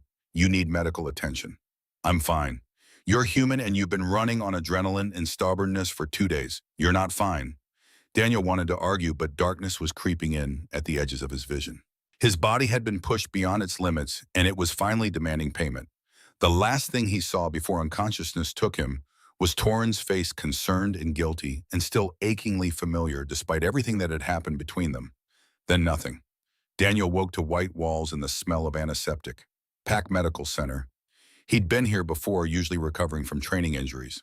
But those injuries had always healed overnight wolf metabolism, knitting broken bones and torn flesh while he slept. This time he could feel every injury. Cuts on his feet from the trek through the wilderness, bruises from falling, muscle strain from riding wolves for hours. "You're awake." Daniel turned his head slowly because even that hurt, and found his father sitting beside the bed. "How long?" 3 days. "You collapsed from exhaustion, dehydration, and about a dozen other things the healers said would have killed a human who wasn't as stubborn as you." Marcus's expression was carefully neutral, but Daniel could see the worry underneath. "The healers wanted to keep you sedated longer, but I knew you'd want to wake up, want to know what happened." "Rella, in custody. Pack Council convenes tomorrow to decide her fate. Every pack that was infiltrated by Black Moon agents is sending representatives. It's going to be the largest council gathering in 50 years. And Black Moon retreated to their territory, but they're not defeated. Sokolov is still out there, and she's not the type to give up easily." Marcus leaned forward. "But the political landscape has changed. Every pack knows what they tried to do. The alliances Black Moon was counting on have dissolved. They're isolated. For now, but they'll rebuild. Find new tactics, new infiltrators. Probably. Marcus's smile was grim. Which is why we're building a new intelligence network, shared between packs, focused specifically on identifying and exposing this kind of manipulation. Dorian and the Forsaken are helping coordinate it. They have institutional knowledge about Black Moon tactics that most packs don't. Daniel processed that, a multi-pack intelligence alliance. That was ambitious, revolutionary even. The kind of thing that would have been impossible before this crisis. And Torin, Marcus's expression shifted, became more careful. He's requested permission to see you, multiple times. I've been putting him off until you woke up, but send him in. Daniel, you don't have to. I want to hear what he has to say. He saved our pack. Whatever else happened between us, he came when it mattered. Marcus studied him for a long moment, then nodded and left. 5 minutes later, Torin entered. He looked different than Daniel remembered. Older maybe, or just more worn. The weight of leadership had always sat on Torin's shoulders, but now it looked like it was crushing him. Daniel. Torin stopped just inside the door like he wasn't sure he had permission to come closer. Torin. Awkward silence. The healers say you'll recover. Fully. It'll just take time. Human healing is slower. I noticed. More silence. Torin moved closer, pulled a chair beside the bed but didn't sit. Just stood there, hands clenched at his sides.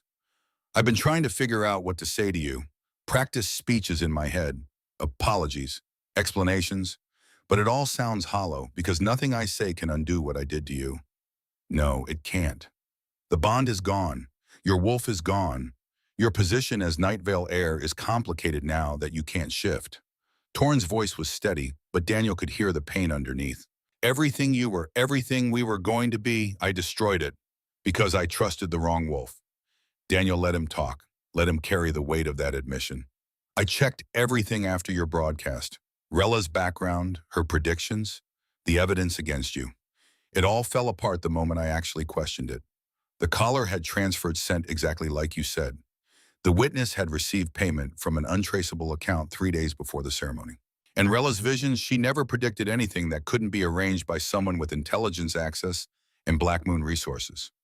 He finally sat heavily. I was an idiot, a blind, arrogant idiot who thought he was protecting his pack when he was really just doing exactly what Rella wanted. You were manipulated by an expert, someone who'd spent years building credibility, building trust.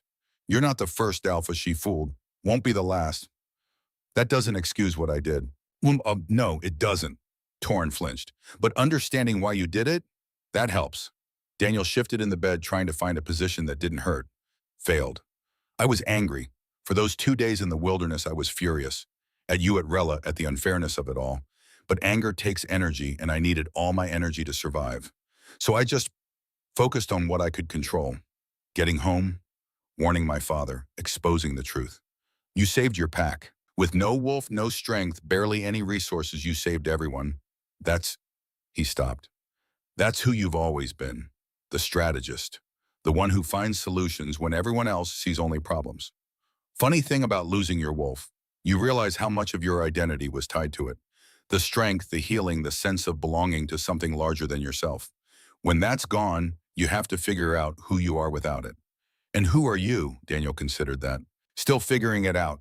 But I know I'm not a victim. Not anymore.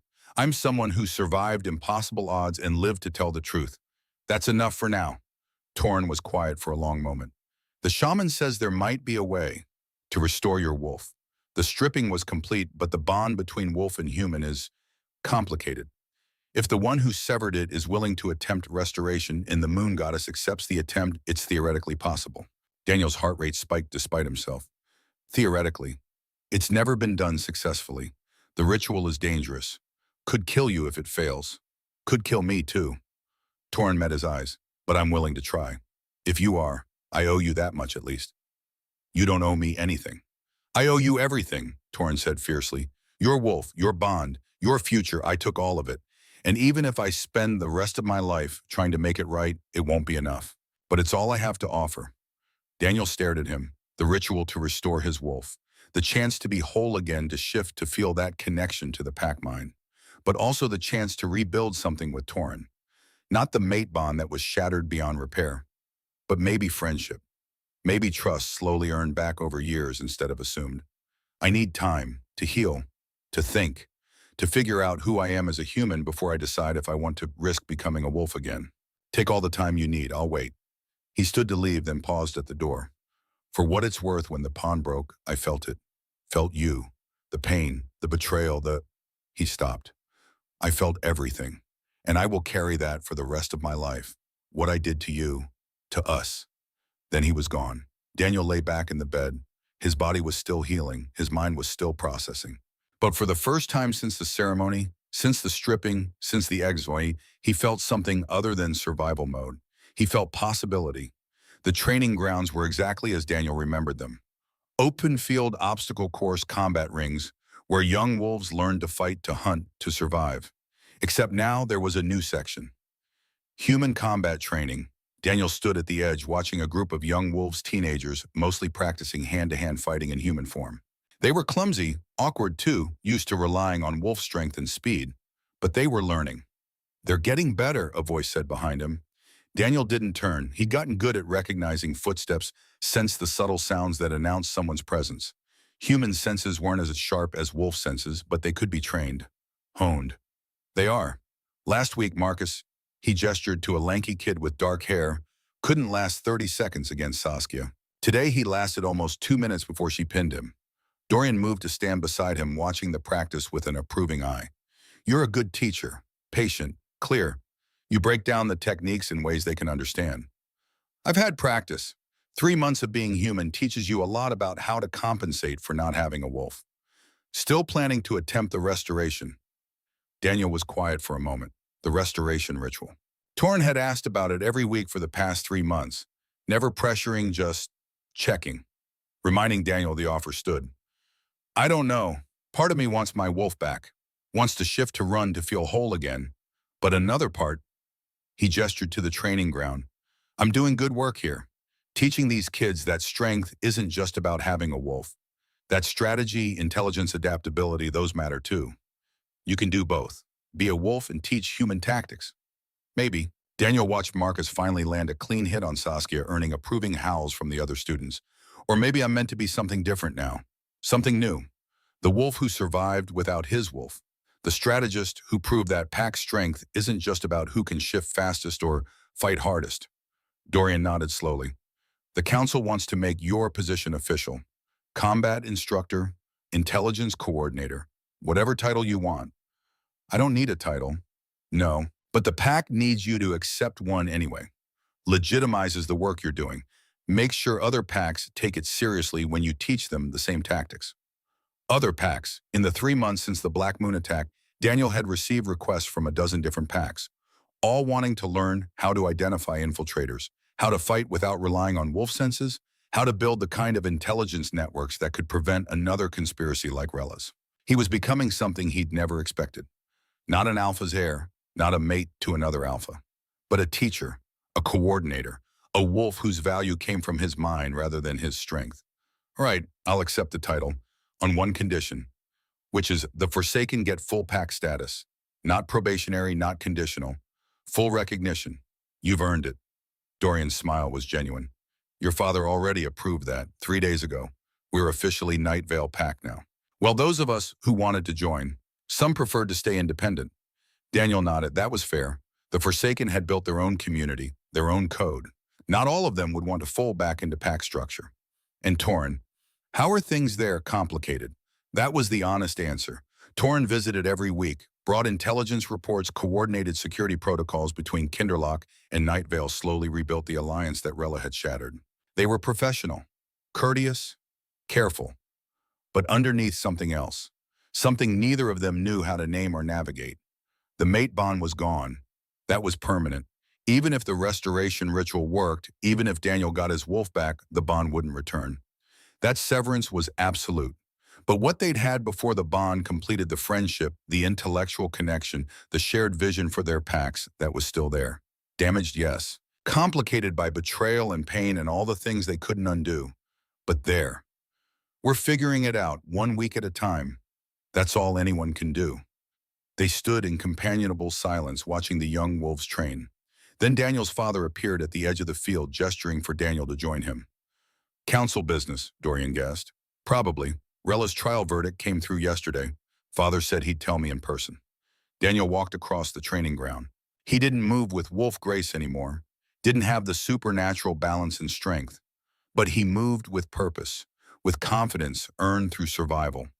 Marcus waited until they were in his office before speaking. The council reached a verdict, death penalty, to be to be carried out tomorrow at dawn. Daniel nodded. He'd expected that. Rella's crimes were too extensive, too calculated. The council couldn't risk exile. She'd just returned to Black Moon and continue her work. Torin will be there as witness, since Kinderlock was one of the primary victims of her manipulation. I should be there too. Marcus studied him. You don't have to. You've already faced her. Already won. I know, but I want her to see me one last time. Want her to know that despite everything she took from me, my wolf, my bond, my future, she didn't break me, didn't destroy me. Then you'll be there. Marcus's hand gripped Daniel's shoulder. I'm proud of you, son. Not because you survived, because you chose how to survive. Chose to use what happened to you to build something better. I learned from the best. The next morning, Daniel stood with his father and Torin at the execution ground. Rella was brought out in chain silver to prevent shifting. She looked smaller than Daniel remembered, less dangerous, just a wolf who'd made terrible choices and was about to pay the price. Their eyes met. You should have died in those woods, Rella said. Her voice was calm. No fear, no remorse, just statement of fact. I survived. Despite everything you did, everything you took, I survived. And the networks you spent years building are gone. The infiltrators are exposed. Black Moon is isolated. For now, Rella smiled, but wolves have short memories. Give it a generation. We'll be back. We always come back. Maybe, but this time we'll be ready, because I'm going to spend the rest of my life making sure every pack knows your tactics, knows what to look for, knows how to resist.